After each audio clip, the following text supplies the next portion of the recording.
Exploring and expanding the boundaries of dance, Martha Graham. Appalachian Spring. Lamination, Heretic, Night Journey. rite of spring, and Diversion of Angels. These are dances that are all made and made popular by the famous Martha Graham. Martha Graham is the mother of modern dance. She invented a revolutionary new language of dance. She introduced stark, angular movements, blunt gestures, and stern facial expressions as she sought to lay bare fundamental human moods and feelings. She transformed the art form, revitalizing and expanding dance around the world. But how exactly did Martha's work become so unique? What was her inspiration? Martha Graham was born on May 11, 1894. Her parents are George and Jane Beers Graham, and she has two sisters. When one of her sisters got asthma, her family decided to move to California for better weather. Here she found many inspirations for dance and what she wanted to do with it. Before Martha Graham, modern dance only consisted of ballet. It never had the jumps and movements that it does today. But this language of dance wasn't something she developed overnight. She spent almost all of her life devoted to dance and her career in dance. The influences she had in order to dance came along early in her life, influences that encouraged her to start a career in dance. At an early age, she was influenced by her father, George Graham, who was a doctor that specialized in nerve disorders. He believed that the body could express its inner senses, and Martha believed that dance could be a way to express them. She found a new way that allowed her body to move and use art and current events of the early 1900s to inspire her.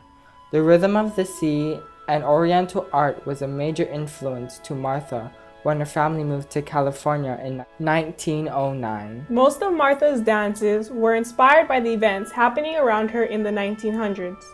In 1936, she created a dance called Chronicle. It was inspired by the Great Depression from 1929 to 1939 and the Spanish Civil War from 1936 to 1939. These influences helped Martha to become the mother of modern dance. Martha Graham explored one of the most comprehensive sets of techniques that exist in modern dance, called the Graham technique. This technique is mainly focused on two principles, which are contraction and release. She taught her dancers this because if her dancers were to create tension through contracting a muscle, it will eventually result in very choppy and tight movements. The reasoning behind Martha Graham doing this is because it makes female dancers look a lot more aggressive. Overall, this technique shocked many people because ballet was known to be effortless looking. However, Martha's technique really looked forceful. Martha Graham developed this technique because that's how she showed her individuality, through teaching. Each of her students felt impacted by this because it was something new and different. Her way of dancing is truly phenomenal and beautifully different. At the beginning of Martha's career, she started off as a teacher at Denny Shan School of Dancing and Related Art, a school in which she had graduated from in Los Angeles. There she became one of the company's best-known performers. Throughout her early career, she worked alongside a variety of others, but in 1923, she moved her career to Manhattan with the Greenwich Village Follies, and there she gained a reputation for her ballet ballads. She spent 3 years in Manhattan, years that she spent choreographing and dancing in her own dances. Her job in Manhattan allowed her to come up with the techniques and styles she has for dancing today. Over time, Graham was offered a job at the Eastman School of Music. Here she was allowed to work in a carefree environment. Her job allowed her to have full control of her classes and eventually the whole program. With so much control over the program, Graham had her best pupils join her to participate in her most experimental choreography, a kind of dance that got her famous and allowed her to start an independent career. After years of dance and perfecting her technique of dance, Martha Graham decided to create her own school called the Martha Graham Dance Company in 1926 as a contemporary dance company. The company expanded the contemporary dance vocabulary and altered the art form by expressing dance about social, political, psychological, and sexual feelings, creating a greater emotional impact. The company is one of the oldest American dance companies. Many of her early works had strict manners and attitudes to them that made her dances unique and special. She would design her own costumes and scenery for her dances.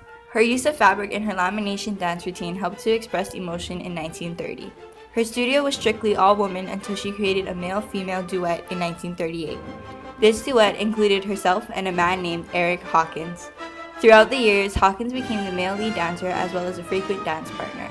In 1948, they would be married. Besides having current events as inspiration for her dance, history helped Martha Graham create more dance routines, especially Greek mythology.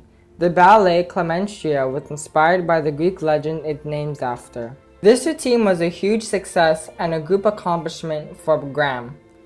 The story carried on about how Clementia was married to King Agamemnon, but had an affair with another man while he was away in the Trojan War. Later on in the dance, Clementia is killed by her own son, and the dance shows her view in the afterworld. This story was told all throughout the dance, and that was why it was finalized as a masterpiece throughout the 20th century and was successful in its small fame with Broadway. In 1968, Martha Graham had performed for the last time. She was 75 and performed at a New York theater. Even though she was no longer able to perform, she still choreographed dances for another 20 years. Although sometime in those years, Graham had felt a pain by watching her young dancers performing her choreographed numbers that she had made for her ex-husband and herself. So to numb the pain, she drank more and ate less. She never left the house, and she even attempted suicide.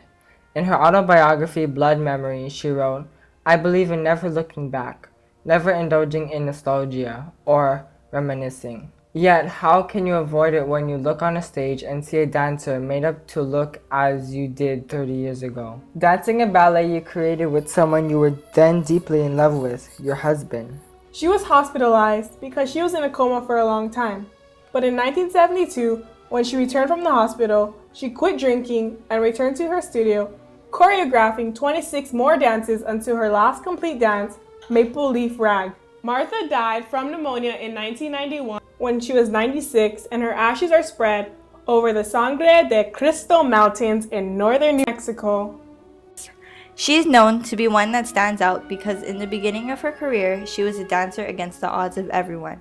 When she began to study dance, it occurred to her that she'd like it as a profession. However, Martha Graham encountered snide remarks thrown at her from very different angles that really threw her off.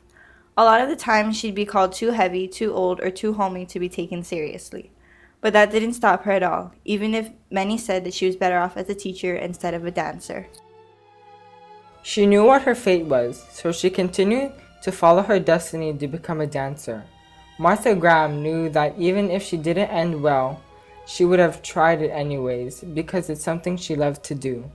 Martha once said, "I did not choose to be a dancer. I was chosen." That statement shows that no matter what was thrown at her, she would have looked past it, because dance was something she was chosen to do. Martha Graham has created over 181 masterpieces, which still continues to challenge and inspire generations of performers.